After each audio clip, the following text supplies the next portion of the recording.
ప్రార్థన చేస్తుందా?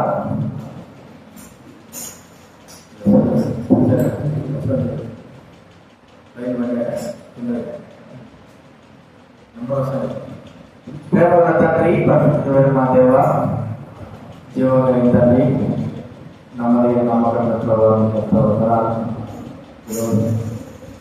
వాళ్ళలో యోగ్యంగా చేయలేదా బట్టే మాకు పరిస్తున్నాను. మీ మార్గం చేయండి. కృతజ్ఞత చూపిస్తూ కావాల్సిన పుస్తకాన్ని ఎండాలని తగ్గించాలి. భారత స్థుతి కనుక చూపిస్తూ యేసు నామమున ప్రార్థించి వేడుచున్నా తండ్రి.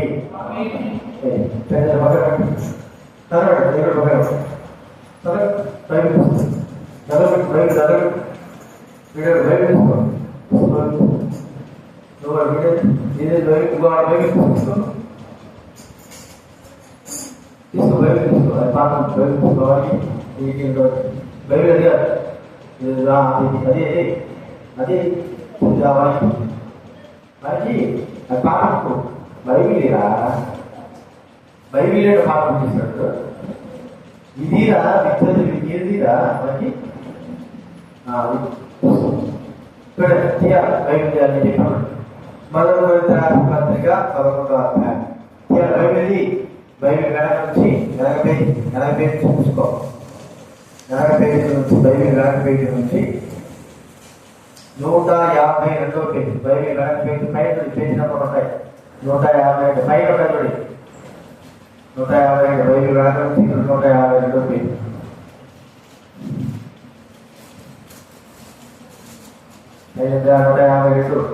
పేజీ నెంబర్ చూడండి. కనబడుతుంది నీకు?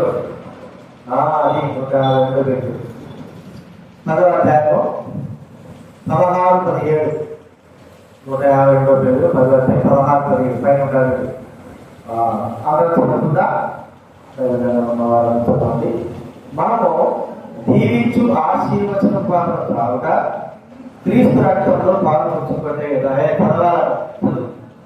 పాల్పంచుకుంటే కదా, మనం విడిచిపెట్టే కనుక క్రీస్తు శరీరంలో పాల్పంచుకుంటే కదా, మనం అందరము ఆ ఒకటే రొట్టెలో పాల్పంచుకుంటున్నాము. రొట్టె రొట్టె కనుక అనేకులమైన మనం ఒక్క శరీరమై ఉన్నాము. బయట ఎవరైతే ఉన్నారో లోపలికండి. సునీతంగా రథ పక్క లోపలికి రావాలి. ఒక మాత్రం లోపలికి వచ్చేటి వాక్యం వినండి. చూస్తారా కొద్దిగా? కాబట్టి మనం పరీక్షించుకోవాలని ప్రభుత్వ చూపిస్తా ఉంటున్నాను. పరీక్ష లేకపోకుండా మనం ఏం చేసినా కూడా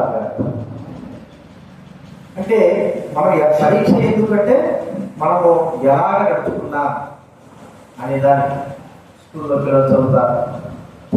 చివరినాలు పరీక్ష పెడతారు. పరీక్ష పెట్టినప్పుడు మరి వాళ్ళు సంవత్సరంతో ఎలా చదివారు అన్న తెలుసుకోవడానికి వరకే ఈ పరీక్ష. దాని ఉత్తీర్ణతను బట్టి మార్కులు బట్టి బాగా చదువుతున్నారు అని కూడా మనం తెలుసుకుంటాం. ఆ పరీక్ష కూడా అదే.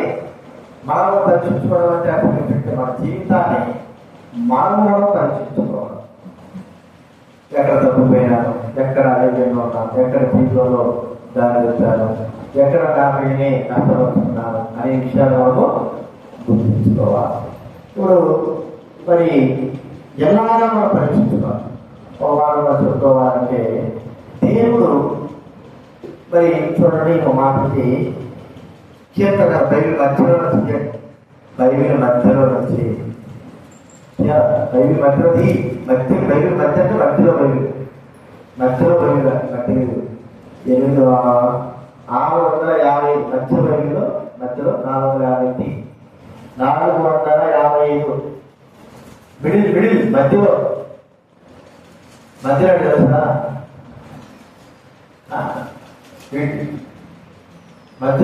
మధ్యలో 455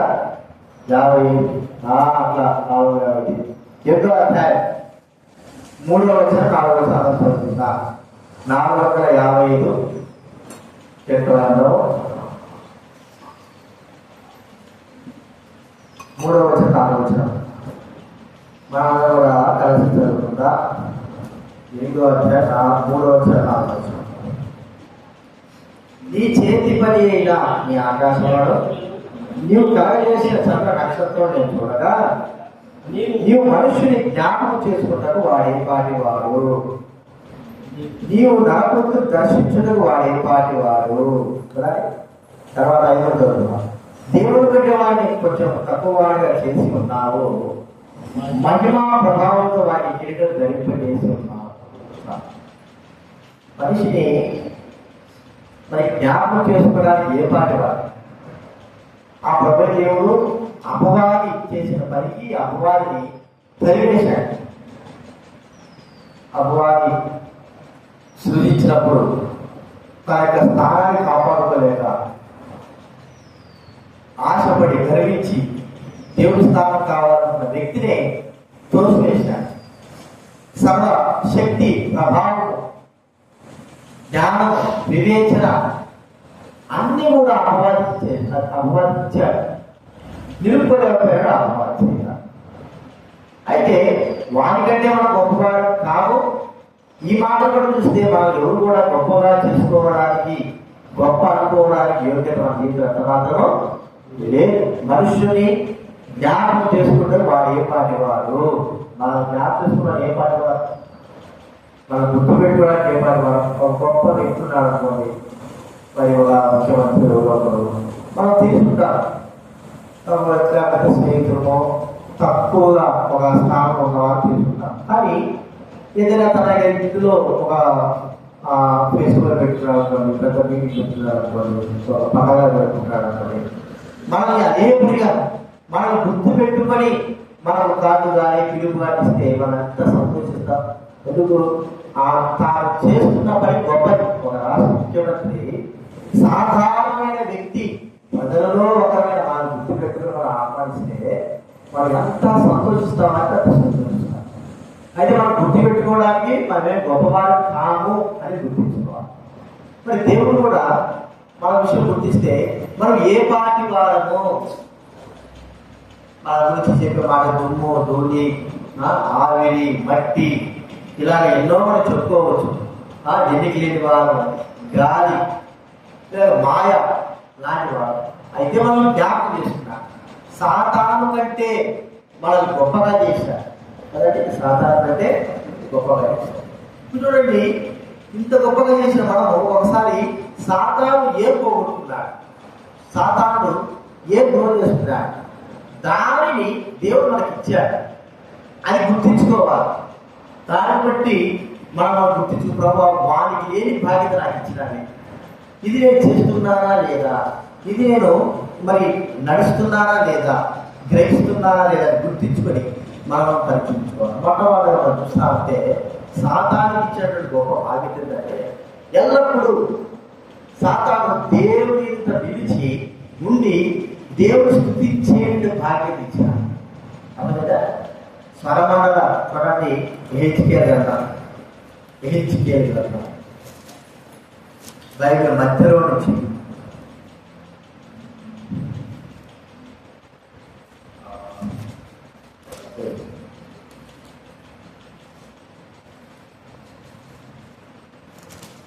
హెచ్కేల్ గ్రంథము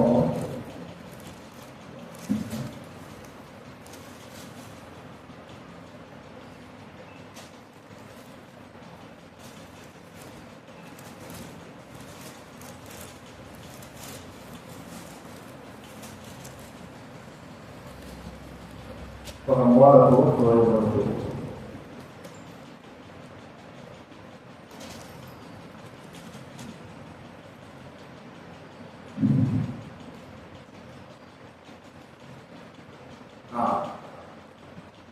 పదవాధ్యాయం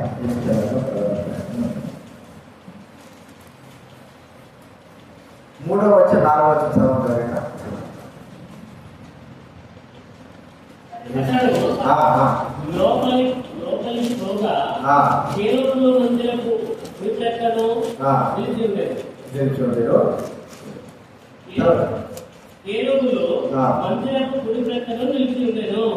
మరియు మేఘములు లోపలి అవరణను కమ్మి ఉండేను. యెహోవా మహిమ కేరూబులపై నుండి ఆరోహణమై మందిరపు గడప దగ్గర దిగి నిలిచెను. మరియు మందిరపు మేఘముతో నిండెను. ఆవరణము యెహోవా తేజో మహిమతో నిండిన దాయను. కెరూబులు. ఇంకా ఇక్కడ ఏమని మాట్లాడుతున్నారంటే 28వ అధ్యాయం యెహెజ్కేలు గ్రంథం 28వ అధ్యాయం అంటే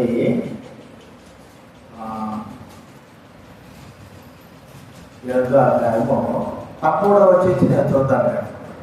యెహెజ్కేలు గ్రంథం బయట మధ్యలో నుంచి 711 పేజీ నంబర్ 711 బయట మధ్యలో నుంచి 711 మధ్యలో అటు ఇటు కుడి చేతి వైపు చూస్తూ ఎడ చేతి కుడి చేతి చూడండి. మధ్యలో నుంచి 7:13 దేవుని తోటయకు ఏదోనిలో ఉండి మాణిక్యము గోమేదికము సూర్యకాంత మణి రక్తమంతపు రాయి సులిమాడు రాయి మరకతము నీలం 14 మాణిక్యులు అమూల్య రక్తములతో బంగారు అలంకరపడి ఉన్నావు.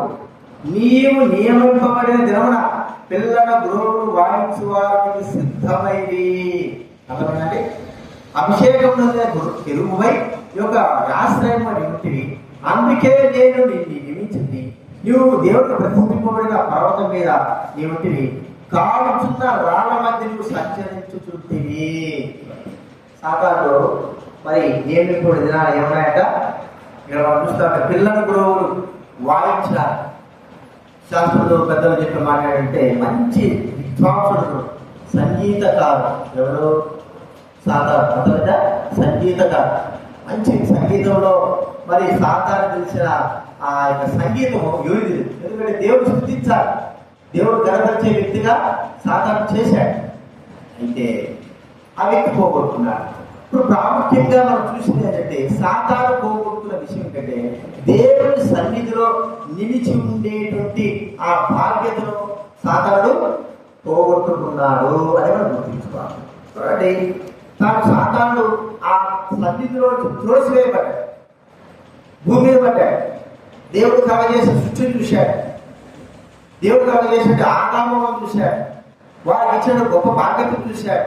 ఇవన్నీ చూసి అసూయ కలిగిన వాడై నాకు లేనటువంటి ఈ సన్నిధి బాధ్యత వీళ్ళకు కూడా ఎందుకు, వీళ్ళు కూడా దేవుడి సన్నిధికి ఏదో దూరం అయిపోవాలని ఆలోచించారు. దేవుడు ఆదామని ఏదైతే ఉంచి అక్కడ ఆజ్ఞలు అనుగ్రహిస్తే సాతానుడు మరి పాపంతో ఉన్నవాడు మొట్టమొదటి పాపి కాబట్టి వాడు ఏం చేశారంటే నేను పొందలేని బాధ్యత, నేను ఉండకూడదనేటువంటి స్థలంలో నేను ఉండాల్సిన స్థలంలో వీరున్నారు కాబట్టి వీరు కూడా ఈ స్థానాన్ని దూరము చెయ్యాలా, వీరు కూడా దేవుడి సన్నిధిని దూరం కావాలా, వీరు కూడా దేవుడి దగ్గర రాకూడదు. దేవుడి దగ్గర నుంచి నన్ను ఎట్లయితే దేవుడు తోసివేసినాడో వీరు కూడా తోసివేయాలా అనేటువంటి ఆలోచన కలిగిన వాడి ఆదామల విషయాల్లో మరి ఎంతో కుయుక్తిగా ప్రవర్తించారు. మామూలుగా వారు దారి చెప్పినారు, దేవుడికి సన్నిధిలోంచి తోసివేయబడ్డారు. అయితే దేవుడు సాతానుకు ఇవ్వలేని కృప, సాతాను చూపలేని దయ, సాతాను చూపలేని ప్రేమ, త్రోసివేయబడి పాపం చేసి త్రోసివేయబడిన మనకు గ్రహించాడు తన సన్నిధిలో ఉండేటువంటి బాధ్యతను. సాతానుకు ఆ కృప లేదు. మనం పాపం చేశాం, సాతాను పాపం చేశాం, సాతాను ద్వారా మనం పాపం చేశాం. అయితే సాతాను లేదు ఆ దేవుడి యొక్క సన్నిధిలో ఉండే బాధ్యత మనకు అనుగ్రహింపబడినది. అయితే ఈ యొక్క సన్నిధి యొక్క బాధ్యతను మనం ఎలాగ ఉపయోగించుకుంటున్నాం, ఎలాగ ఆ సన్నిధి యొక్క సంపూర్ణ సంతోషాన్ని మనం అనుభవిస్తూ ఉంటున్నాం. మిగిలిన వాళ్ళ దైవ గ్రంథంలో మనం చూస్తూ ఉంటే చూడండి ఎట్లాగా ఆ సన్నిధి అనుభవింపబడుతుందంటే జకర్యా గ్రంథం 3వ అధ్యాయం. జకర్యా బైబిల్ నలభై నుంచి 7 బైబిల్ మధ్య నుంచి 778 778 మధ్యలో నుంచి 778 3వ అధ్యాయము 7వ వచ్చింది చూస్తా వినండి. జకర్యా గ్రంథం 778 పేజీ. సైనికులకు యెహోవా సెలవిచ్చుచున్నదేమనగా, నా మార్గములలో నడుచుతూ నేను నీకు అప్పగించిన భద్రంగా కొనిన ఎడల నీవు నా మందిరం మీద అధికారమై నా ఆవరణను కాపాడవాడవద్దు, మరియు ఇక్కడ నిలవబడు వాడికి కలిగినట్లు నా సన్నిధిని నిలుచు భాగ్యం నీకు ఇస్తును. దేవుడు సన్నిధించే భాగ్యం అందిస్తున్నాడా? ఇస్తాను. ఎప్పుడు? ఆయన మార్గంలో మనం ఏం చేయాలా? సాతాను దేవుడి యొక్క మార్గంలో నడవలేకపోయాడు. దేవుడు స్థుతించాల్సిన వాడు గర్వం అహంకారంతో పాపము తన హృదయంలో ప్రవేశించడం ద్వారా తాను దేవుడి సన్నిధి పోగొట్టుకున్నాడు. అయితే అలాగే మనం కూడా దేవుడి సన్నిధి పోగొట్టుకున్నాం. మనుషులు మట్టి మారి. అయితే దేవుడి కృప మళ్ళా ఇంకొకసారి మనకి ఏమైపోయిందంటే మరి ఆ ఛాన్స్, ఒక అవకాశం మనకి ఇచ్చాడు. సాతానుకు లేని యొక్క అవకాశాన్ని నేను మీకు అనుగ్రహిస్తున్నా. మీరు నా సన్నిధిలో ఉండాలంటే, నా సన్నిధిలో నిలిచి ఉండాలంటే, నా సన్నిధి ఎల్లప్పుడూ మీతో పాటు ఉండాలంటే మీరు చేయవలసిన, సాతానికి మన ఛాన్స్ లేదు. ఏది మళ్ళా తిరిగి సాతాను ఆ పరలోకాన్ని చేర్చుకోవడానికి ఏదైనా ఛాన్స్ అనుగ్రహించి ఉండింటే ఏదో సాతాను చేసి ఉండొచ్చాము. కానీ సాతానుకి ఆ అనుగ్రహత లేదు. మనకు అనుగ్రహించాడు. తిరిగి ఆయన సన్నిధిలో ఉండే బాధ్యత. ఏమని చెప్తున్నాడా? నా మార్గములలో నడవాలి. ఆయన సన్నిధిలో ఉండాలంటే ఆయన మార్గాలను మనం విద్యాలా అనుసరించాలి. దేవుని మార్గాలను మనం అనుసరించలేకపోతున్నాం. దేవుని మార్గాలు ఏంటి గుర్తించలేకపోతున్నాం.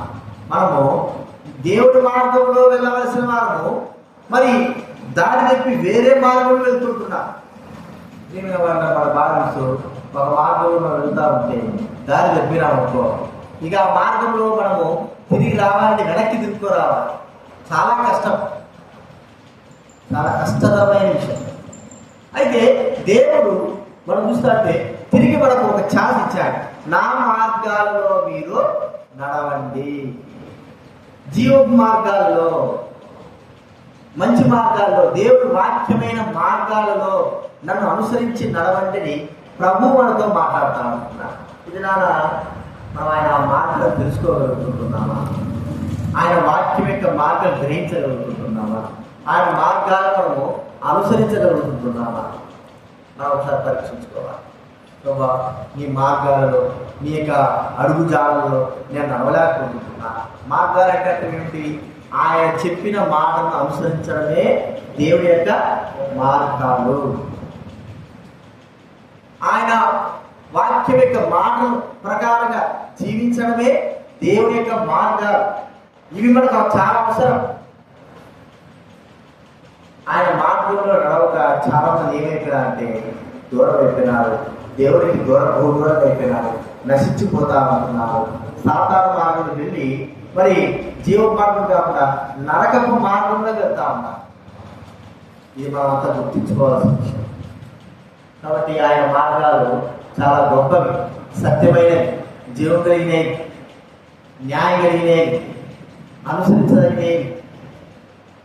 మరి ఆయన మార్గములు అంత గొప్పవి. వాటిలో మనం నడవాలి. దేవుడి వాక్యం మనకు మార్గదర్శి, మార్గమును నడిపించేటువంటి ఆ యొక్క సూచన ఏమిటంటే దేవుడి వాక్యము మనకు. కాబట్టి గుర్తించుకుందా ఈ మార్గాల్లో నడుస్తుంటున్నామా? అంత మాత్రమేనా? ఇంకేమంటున్నాడు? ఆయన సన్నిధిలో ఇచ్చేటువంటి బాధ్యత ఎలాగా మనకు కలుగుతుంది అంటే, నేను నీకు అప్పగించిన దాన్ని భద్రంగా కైకొని ఎడలా. మనకు అప్పగించినటువంటి పని, మనకు అప్పగించినటువంటి కార్యములు మనము చేయగలుగుతుంటున్నామా? ఆయన సన్నిధిలో నిలిచిండే బాధ్యత ఎవరితో ఉంటుంది? నమ్మకస్తులైన వారికి. అప్పగింపబడిన, ఎవరికైతే అప్పగింపబడుతుందో, ఏదైతే ఏ కార్యం అయితే, ఏ పని అయితే దాన్ని నమ్మకంగా ఎవరైతే చేస్తారో అలాంటి వారు మరి దేవుని యొక్క సన్నిధిలో నిలిచే బాధ్యత మనకు కలుగుతారు.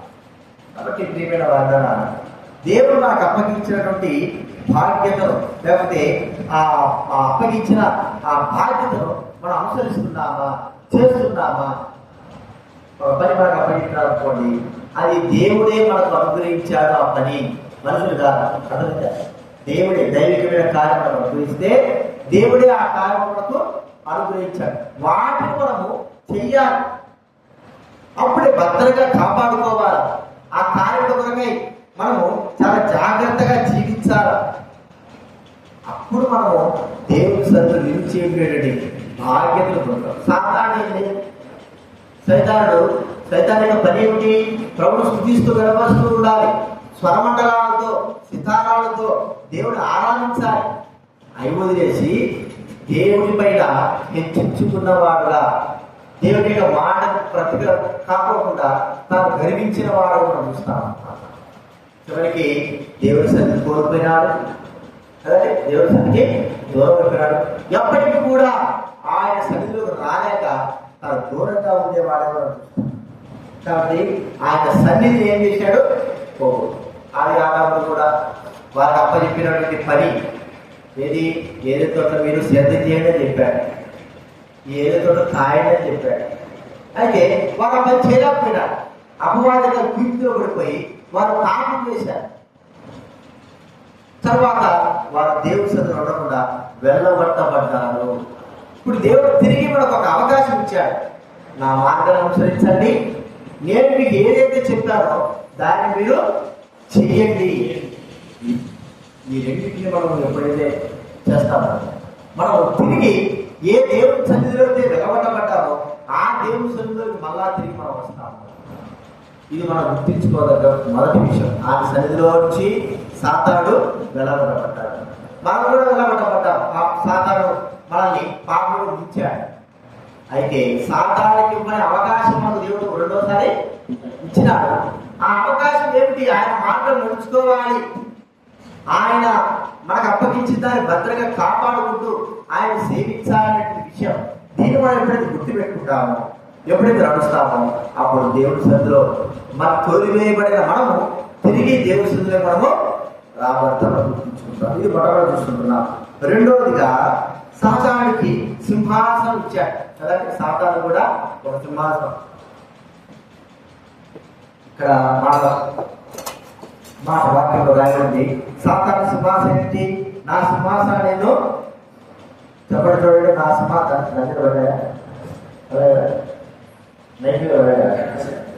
సాతాను చూడండి. యెషయా గ్రంథంలో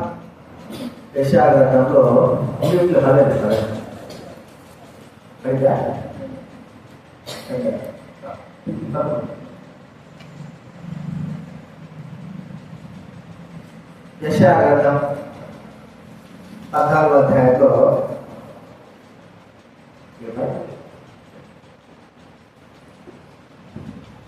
యెషయా గ్రంథం 14వ అధ్యాయంలో 13వ వచనం. యెషయా గ్రంథం 14వ అధ్యాయము, యెషయా గ్రంథం 14వ వచనంలో వాక్యంలో రాయబడింది. నేను ఆకాశానికి దిగిపోయేదను, దేవుని నక్షత్రాలకు పైగా నా సింహాసనమును హెచ్చించును. ఆకాశం వెళ్ళిపోతాను అన్నాడు. అన్న వ్యక్తి దేవుడి సింహాసనం పైన నేను మరి ఉంటాను చదువుతున్నా. అంటే ఆ సింహాసనం దేవుడు సాతానుకి ఎందుకు సింహాసనం ఇచ్చాడు? సాతాను సింహాసనం కూడా కారణం ఏంటి? మనం ఆలోచిస్తే, ఒకవేళ సాతాను అందరికంటే గొప్పవాడిగా చేశాడు దేవుడు సాతాన్ని గొప్పవాడిగా చేశాడు. మరి ఆ యొక్క బంధు బాధ్యతలు ఏమన్నా? ఆ సింహాసనం అంటే అర్థం ఏమిటి? బాధ్యత, బరువు. రాజ్య సింహాసనం అంటే ఒక రాజ్య సింహాసనంగా కూర్చున్నాడంటే దేశం యొక్క బరువు బాధ్యతలు తాను భరించవలసిన వాడుగా ఉన్నాడు. అంటే దేశ ప్రజల యొక్క కష్టాలు, బాధలు అన్ని కూడా తాను భరించాలి, వాటిని గుర్తించుకోవాలని మనం గుర్తించుకున్నాం. ఇక సాతాను కూడా సింహాసనం ఇస్తే ఈ సింహాసనం కాదు, కానీ దేవుడి సింహాసనం మీద ఆశపడ్డాడు. దేవుడి సింహాసనం పైన. అయితే మనం ఆలోచిస్తే మరి తను ఏ బాధ్యత అయితే తనకు ఇవ్వబడిందో ఆ బాధ్యత కాకుండా దేవుడి పైన హెచ్చించుకున్నవాడుగా ఉంటున్నాడు.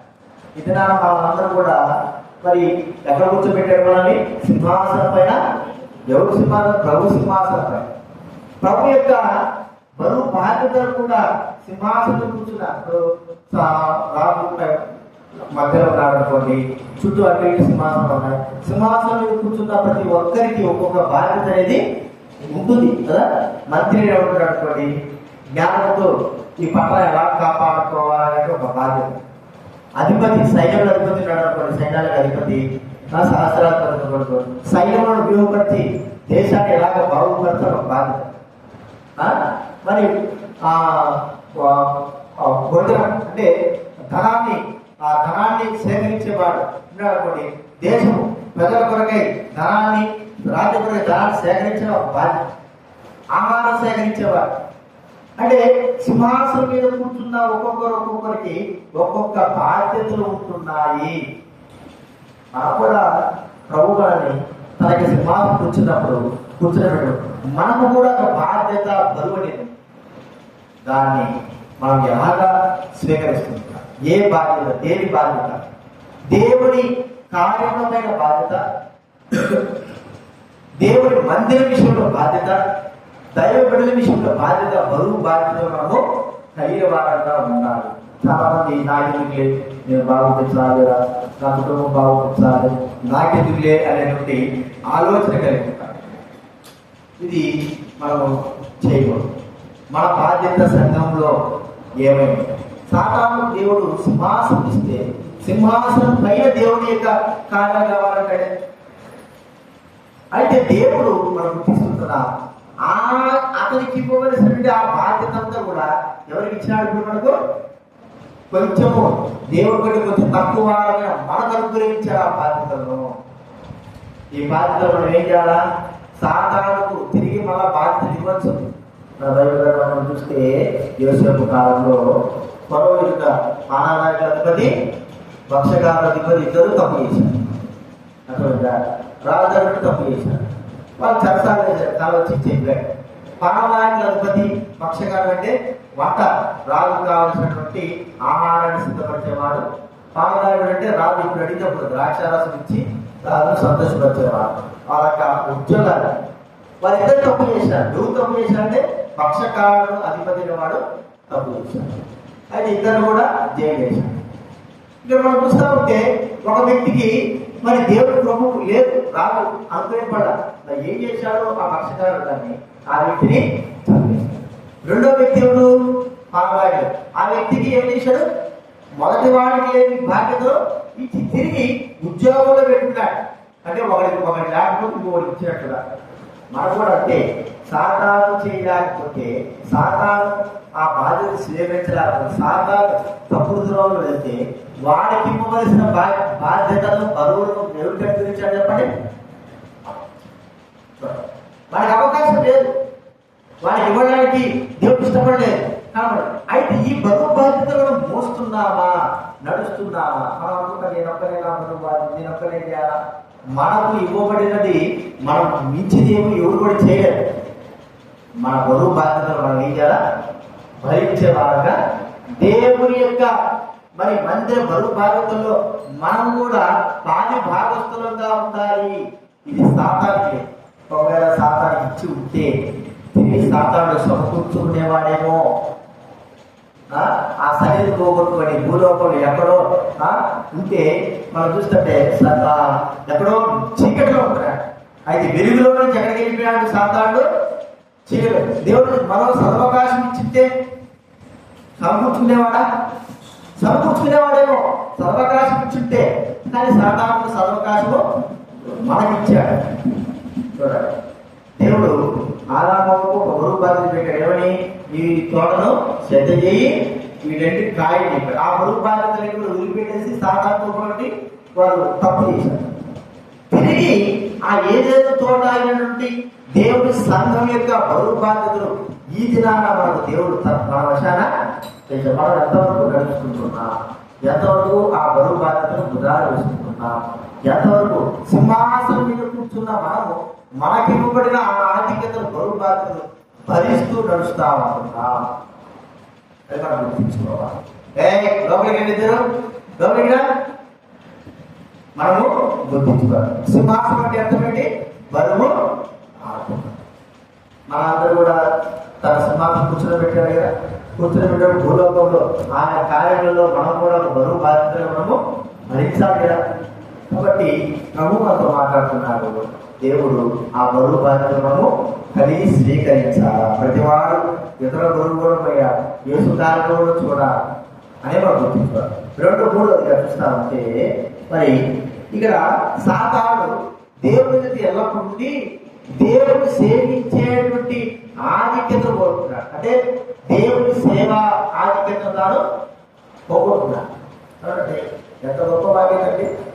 పరమదేవుణ్ణి, లోకరక్షకుడిని, సృష్టికర్తని సేవించాలంటే అది ఒక గొప్ప బాధ్యత. అది ఎవరికి అనుభవింపబడుతుంది? ఇప్పుడు ఎవరికూ లేనటువంటి ఆ గొప్ప బాధ్యతను దేవుడు మరి అభాగ్యులమైన మనకు అనుగ్రహించాడు. ఇలాగ క్రీస్తు సేవకులమయ్యి గృహ వివాహమయ్యు ప్రతి ఒక్కరు తెలుసుకోవాలి. అంటే దేవుని సేవించడము అనేది లోకంలో ఉన్న బాధ్యతలన్నిటికంటే గొప్పతనాలన్నిటికంటే చాలా గొప్పది దేవుని సేవించడం. ఆ సేవకు మనం పాత్రులమేనా? సేవకు ఎప్పటికీ కూడా మన పాత్రము కాదు, కానీ దేవుడు మన పాత్రలుగా చేసుకుంటున్నాడు. ఈ సేవా పరిచర్య మనం చేస్తున్నాం. సేవ కొరకై మనము ప్రేరేపించుకుంటున్నామా? మనము ప్రభు కొరకై అర్పణగా బలిగా చేసుకుంటున్నామా? సేవ చేయడానికి కొరకై, సేవించడానికి కొరకై. కాబట్టి ప్రియమైన వారుగా మనం గుర్తించుకుందాం. ఆ సేవా పరిచర్య చాలా గొప్ప. గడగడ వణుకుతూ హృదయపూర్వకంగా సాత్మతో సత్యముతో మనం ప్రభు దేవుని సేవించడం అంటే మనకు సాధారణ లేని బాధ్యత ఇవ్వడమే. అది మనం గుర్తించుకోవాలి. ఈ 3 విషయాలు మన జీవితంలో చాలా ప్రాముఖ్యమైన. సాధారణ లేదు ఏది? దేవుని సన్నిధిలో ఉండే బాధ్యత. సాధారణ లేదు దేవుని యొక్క బాధ్యతలు బరువు భరించే బాధ్యత. సాధారణ లేదు దేవుని సేవించే అర్హతని మనము గుర్తించుకోవాలి. కాబట్టి అలాగా దేవుడికి లేని సాధారణ లేని ఆ కార్యం దేవుడు మనకు ఇచ్చినందుకు ప్రభువు మనం స్తుతించి అలా ఉన్నామా లేదా వాటిలో మనం నిలిచి ఉండడానికి ప్రభు సహాయం ప్రార్థనలో ప్రార్థన చేసుకుని ప్రభువు ఏ విధంగా చేయాలి ప్రార్థన చేసుకుంటాం.